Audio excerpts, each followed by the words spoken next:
Hello everyone, welcome to chapter 202 on my RLDR Custom Creations YouTube channel. It is the weekend edition and we are getting closer and closer to Christmas. Today's video has a Christmas theme. So if you want to see what I'm doing today, all you need to do is stay tuned.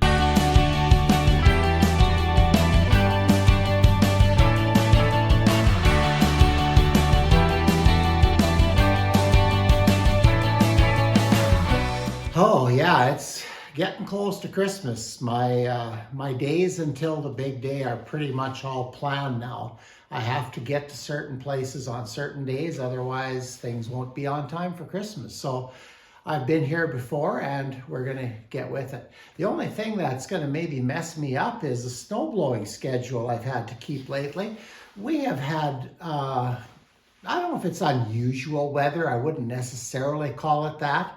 But the last couple of years, December, we haven't had that much snow. This year we're getting quite a bit and it's snowing just about every day here this last week. And it's also, we have a nice day, like -7, -8 Celsius. And all of a sudden, like last night was -40. In fact, this morning when I walked with wind chill, they said it was -40 Celsius. So I think at -40 Celsius and -40 Fahrenheit, I think are the same, if I remember my Fahrenheit correctly from when I was a wee lad. Okay, anyway, what today's video is about. Well, first of all, I really believe that having kids in the shop is a really important thing. And I have 4 grandkids that we have done various projects with at Christmas time over the years. However, the last few years, we've kind of fallen out of that for various reasons. 2018, I got quite sick and the tradition failed then. We didn't do anything. And I was recovering and then COVID hit and all kinds of things got in the way. And we haven't done as much in the shop as we used to do. So I'm trying to possibly revive that this year. Now, there is no guarantee that the project I'm going to show you that I've created for them to build is going to happen because they're older, they're busy, parents are busy, there's lots going on, but I'm going to be prepared because if I have the opportunity, I've got a project that I would say is about a 1-hour project. So they can come in and do that and we can spend some quality time in the shop where all the quality time is spent, in my opinion. Anyway, so what we're going to make today is this crazy chicken, rooster, whatever. Now, I wish I could take credit for this guy because I really like him. I think he's a cute little guy, and I can see him standing guard by my grandkids' beds. They could put him on their night table, and he can just be the guardian of things. It's a fun project. There's a little bit of lathe work, but not much. It's not terribly sophisticated, and a little bit of scroll saw work. So to pick a project that all the kids are going to like is difficult. But if I find for this situation, if I don't give them a choice and I just say, this is what we're going to make, and if it looks kind of cool like this does, I think it's going to be okay. I was going to say it's going to fly, but this guy shouldn't fly. When I talked to my students this last week, by the way, last week, as I told you, was their last week in here. I asked them if they could take one of the tools home, either the lathe or the scroll saw, which one they choose. And you know, the majority chose the scroll saw. They really enjoyed cutting on the scroll saw. So that was a wake up for me because I'm a dedicated lathe person. And I need to get better on the scroll saw in order to teach it properly and show students what that machine is actually capable of. And I will do that, but I'm not quite there yet, but I will get there. So anyway, this is a combination project between the lathe, There's a very simple turn here, and then the comb, the wings, and all that stuff is cut out of different wood. Now, I use a different color wood. To be honest with you, I wish I could take responsibility for designing this, but I can't. I blatantly took this off of the internet. I just typed in simple turning projects for kids, and a variation of this came up. I've added to it significantly, but the core is an idea that I saw on the internet. So no, it's not mine. And this would actually make a really good craft sale project, I think. But I'm not into that. I would maybe make some more changes, and then maybe I'd feel comfortable with using it. But yeah, so I don't know. We're just going to make 4 of them for my grandkids, and they're going to take them home, and they're going to sit on their night tables by their bed and just make sure they're safe at night. So without any further delay, we're going to get into this. And the first thing I'm going to do is turn the body. So I'm going to head over to the lathe right away, and I'm going to do that. So hang on, I'll set up and I'll meet you over there. Well, we're back at the lathe. I've been here quite a bit lately, but that's okay, because one of the reasons I like turning is because turning for a woodworking project or a woodworking gift, turning is a very quick way. There's no gluing, there's no fancy joinery, there's nothing, that you've got to do in segments and wait, time to dry. It's all immediate. So anyway, this little project that I'm turning, as you've seen already, that I'm turning a prototype for my grandkids, is a very simple turn. So instead of me just talking about it, let's get started.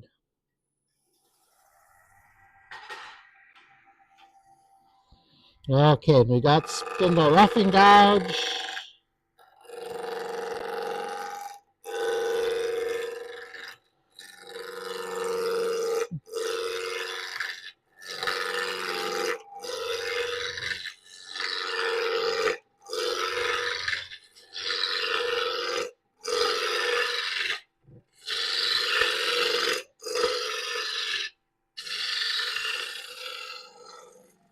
Okay, let's see what we got. Okay, it's round. The blank that I started with was 7 inches long by 2¼ by 2¼ So that should be good. And it's round all the way. Okay, the next thing then is to just define my turning area. So we're going to part this at the length of the length we want the project to be in the end. Whoops. There we go. There we go. I've still got lots of strength to turn here. Do the same on the other side. I'm taking about 1/4 or 3/8 off of each end.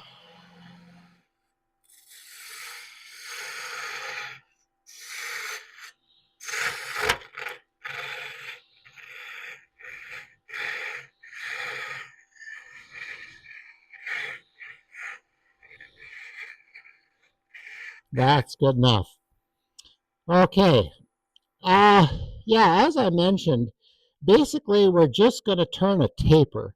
I'm going to leave the heavy end close to the headstock and the lighter end at the tailstock. This project that I'm making a prototype of for my grandkids, it has to be very simple. And it's a combined lathe scroll saw project. So yeah, I have enough lathes for all my grandkids, but it needs to be fast. We may not get to do this. It all depends on how things go, but I'm going to be ready just in case. So my goal now is to make a taper.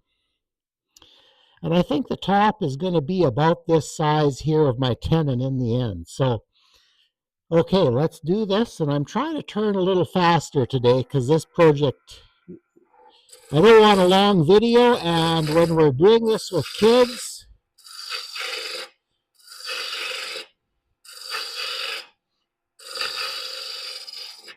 it'll need to go fast.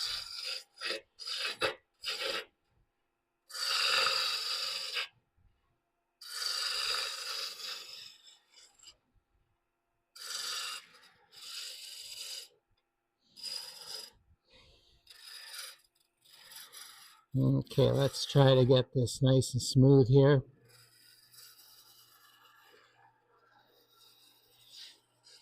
The skew would be a really good tool to use right about now, but I'm not going to use a skew at all because they won't be able to. They'll do this with the spindle rough and gouge just like I'm doing, and a little bit of sanding. Maybe a little bit smaller here. I'm going to get this end right. Yeah. Okay, and then we're going to straighten it out.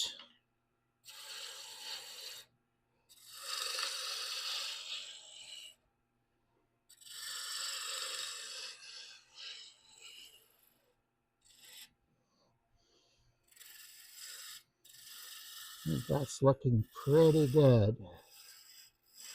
I'm not focusing yet on getting a complete cut all the way. I'm just taking a little bit of the bumps and watching the horizon and dealing with some of the inconsistencies. Now, when my grandkids are turning this, if they get it down to this stage, we would probably just sand from here. Let's see what that's like. Whew, that's actually not too bad. So, okay, then we're going to leave that for now. The shape is pretty much there. The one thing that I like to do when I have, well, it's not just me. This is a standard turning item. When you're doing something that's going to stand on a table or something, the bottom needs to be slightly concave. So let's go ahead and do that now. And doesn't have to be fancy. You can just do it with a parting tool if you want.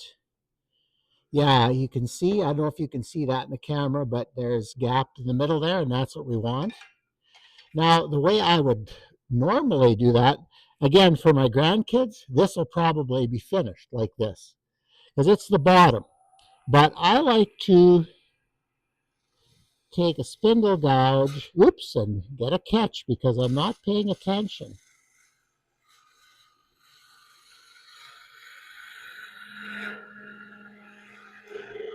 And it's just a much nicer cut. There, I needed to round that bottom anyway, so away we go. All right, now the other end, I think we're just going to round it.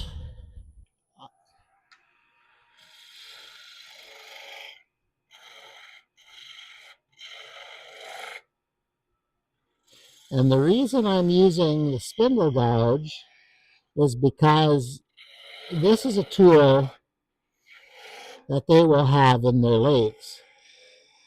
So I'm doing things pretty much exactly the way they'll have to do it. Yeah, and when you focus on talking instead of thinking about what you're doing. And you know why that happened? I've got my tool rest a little too high. I'm reaching down and in, and that's not good. Okay, well, luckily there was no harm. Well, it's okay. It's spinning a little bit different, but it's okay. We are getting close. Now, I may not go quite this far with my grandkids. This is kind of fine at that end. That end has lots yet. But while I have a little bit of strength yet, I'm going to do a quick sand here. Need to get the banjo and tool rest out of the way. I have to be gentle on this end because it started to come off with my little bobble there.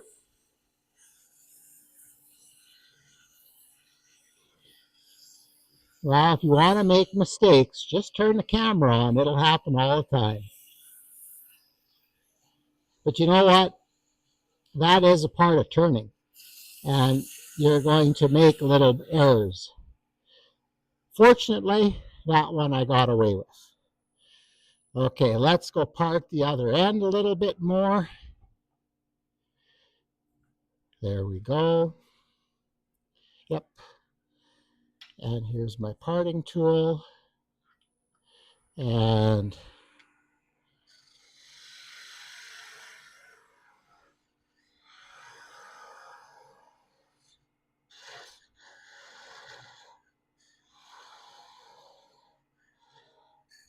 there.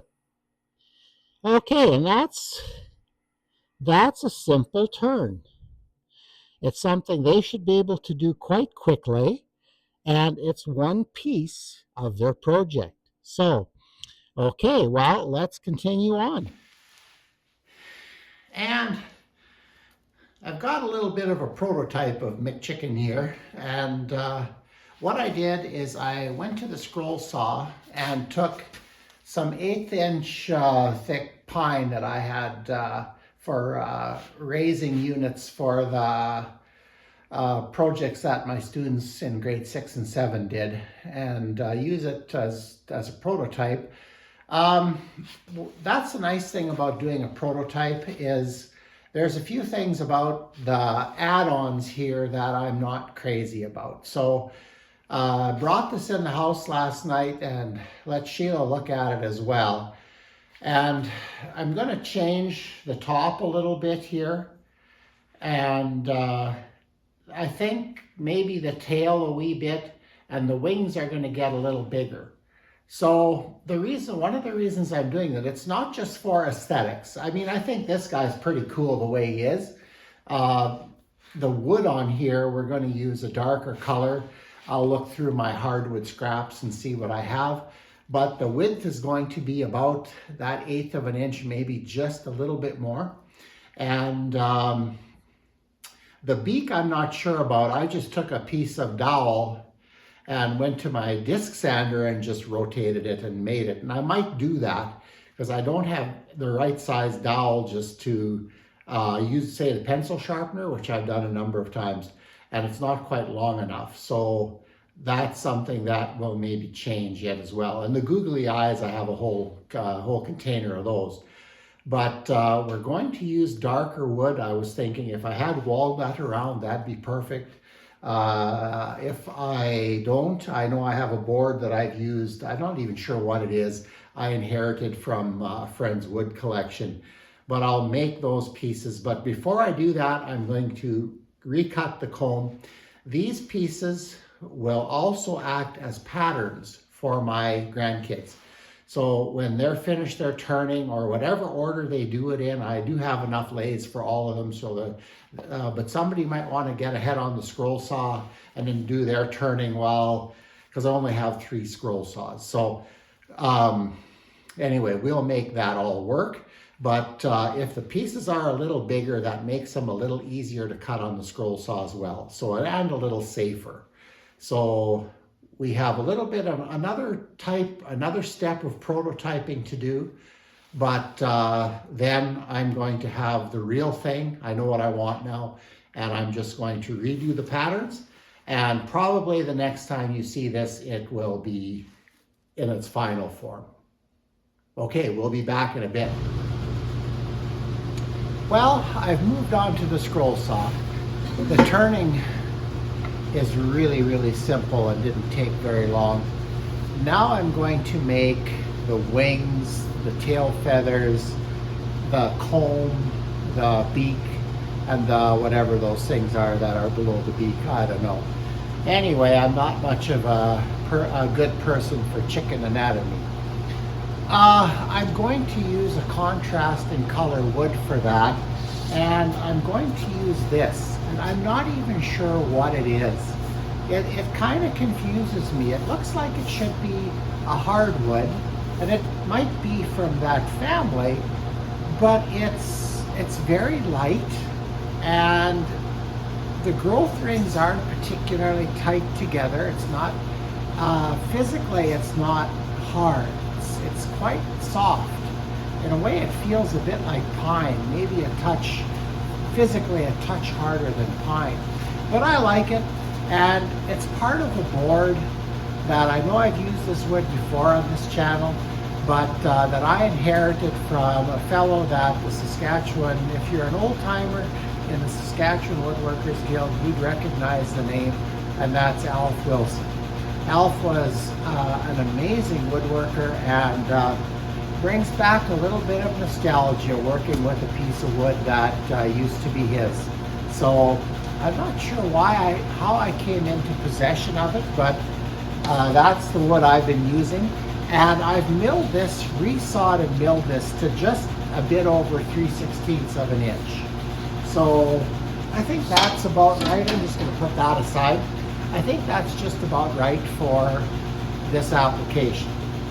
So what I did already off camera is I made little patterns that I just made them out of 1/8 inch pine that my grandkids will trace onto or copy the outline onto the darker wood. I'm not going to do any of this for them. I have all my little patterns tucked away in a little container with all the little googly eyes that we're going to use. I'm just going to set that over there. But I thought I'd show you how I'm going to do one piece. So let's do the comb together. And the other thing that happened is I brought this into the house. I took my prototype and I actually stuck all these things onto my body, that part I turned in the previous segment. I brought that in and showed it to my wife, and we looked at things a little bit, and we made a few changes to some of the accessories that I'm cutting now. One of the things that you really want to be aware of when you're making a project with inexperienced scroll saws or turners or whatever, that you make those pieces large enough, especially on the scroll saw, that they can work with them safely. Now this is a little bit of a small piece, but it's a bit larger than what it was originally. So what I would get my grandkids to do, and I don't know if you'll be able to see this, is just take a nice sharp pencil and trace this. And it's nice if you can be pushing into the wood like I'm doing here, because trying to follow along, notice how I'm doing the curves. Sorry, my arm is in the way, I realize that. Okay, well, we'll do it this way. I'm trying to do the whole curve in one stroke, and I didn't there, because tracing onto wood can be really difficult because the grain lines will grab your pencil and take you someplace you didn't want to go. Now, we can sand these later, and I probably will.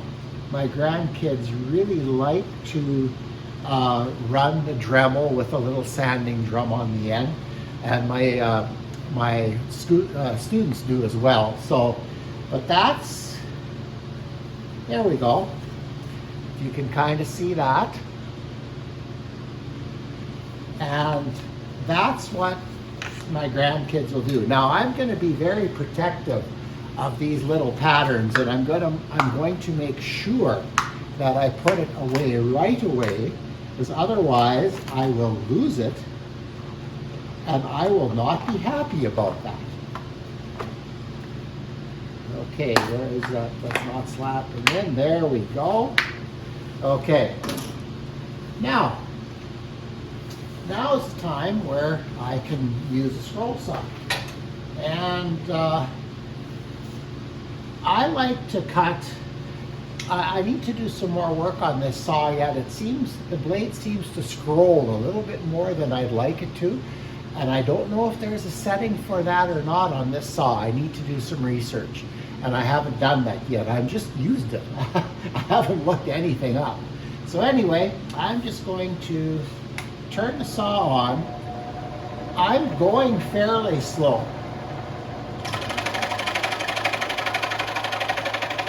It doesn't pay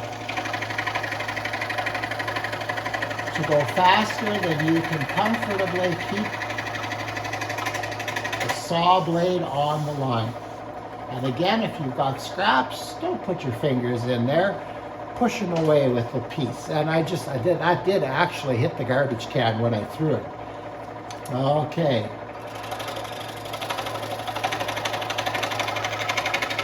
I could be going a wee bit faster, and I just want to make sure that I make a little room for the blade before I turn. That back and forth motion of the blade is, for me, it's making it a little bit more difficult to make corners and things like that. So this is not the best scroll saw work I've ever done.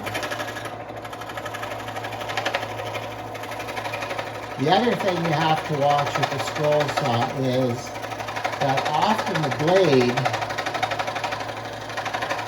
is not really going where you think it should.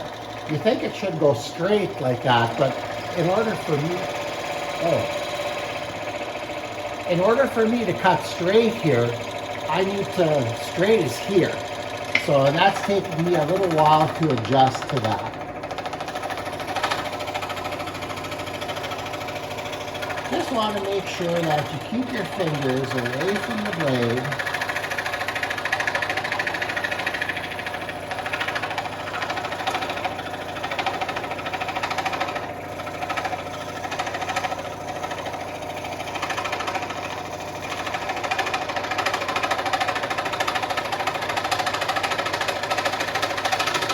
And sometimes when I need to make a sharp corner on the outside, I just like to cut out and then cut back in again. I don't consider myself a scroll saw expert, but I am going to learn and get much better. Okay, now I'm just really holding on with my pinky.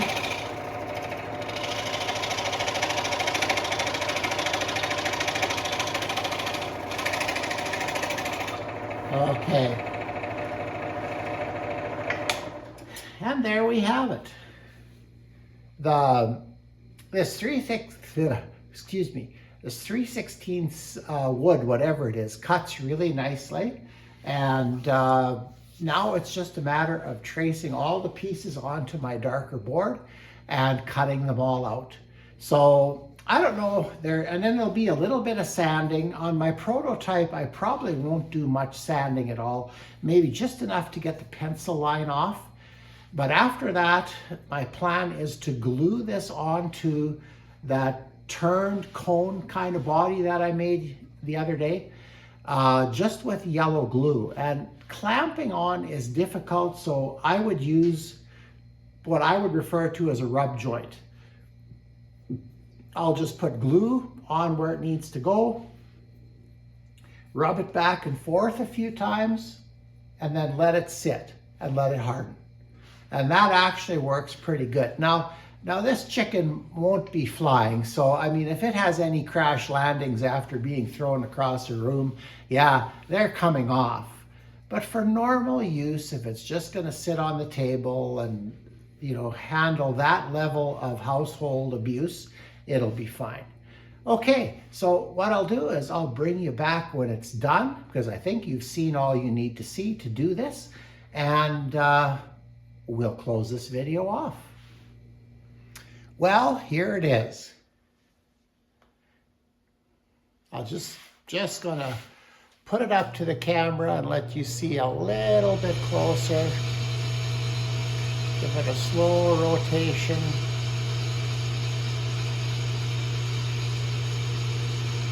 And then we'll switch hands and let you see the back side.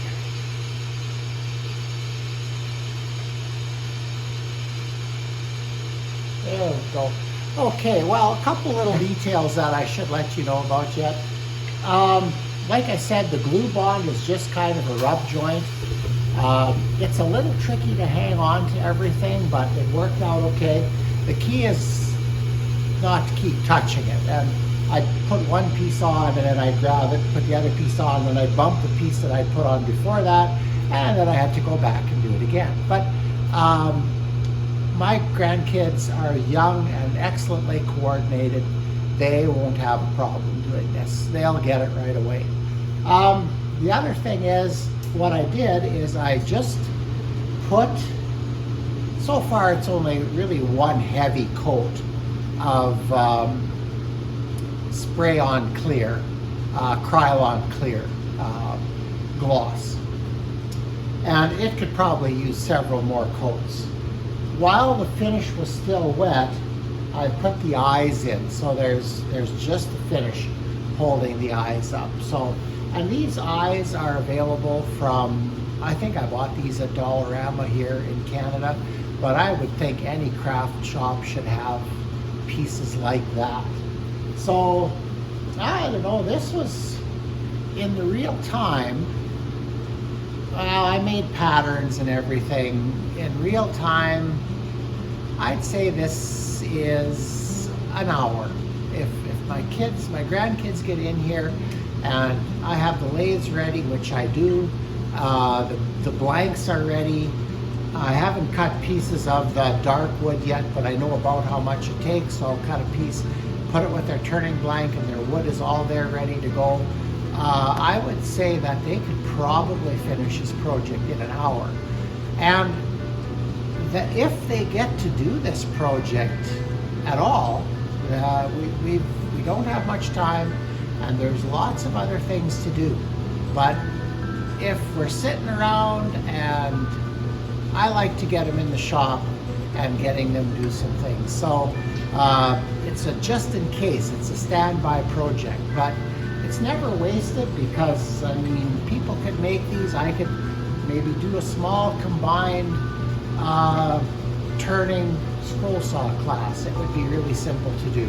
This would be a great project. It could be a nice half-day class. So anyway, with that note, I'm not sure about next week. Next week is Christmas, I believe, is on Thursday. I'm hoping that maybe by the end of Monday or Tuesday, I can get the weekly edition out, and maybe Wednesday do the weekend edition. We're not going to do a project or anything. It'll be pretty simple. But anyway, I'm hoping to get those two editions out next week, and we'll see what happens. So anyway, with that, remember to like, share, and subscribe. Remember to tell others about this channel, because I haven't figured out a way to give you more votes for the electric guitar at the 1,000 subscriber mark. But if we do figure that out, that would be cool if you could have, say, your name in there 5 or 6 times by bringing 5 or 6 subscribers to the channel, as opposed to just once. Now, again, I have no idea how to do that. I'm not that computer savvy, but if we could figure out a way to do that, I am going to do that, and hopefully somebody can get a really, really nice electric guitar when I hit 1,000 subscribers. All right, so like I said, like, share, and subscribe. Christmas is coming soon. Get those gifts bought and wrapped, and we will see you on the weekly edition early next week.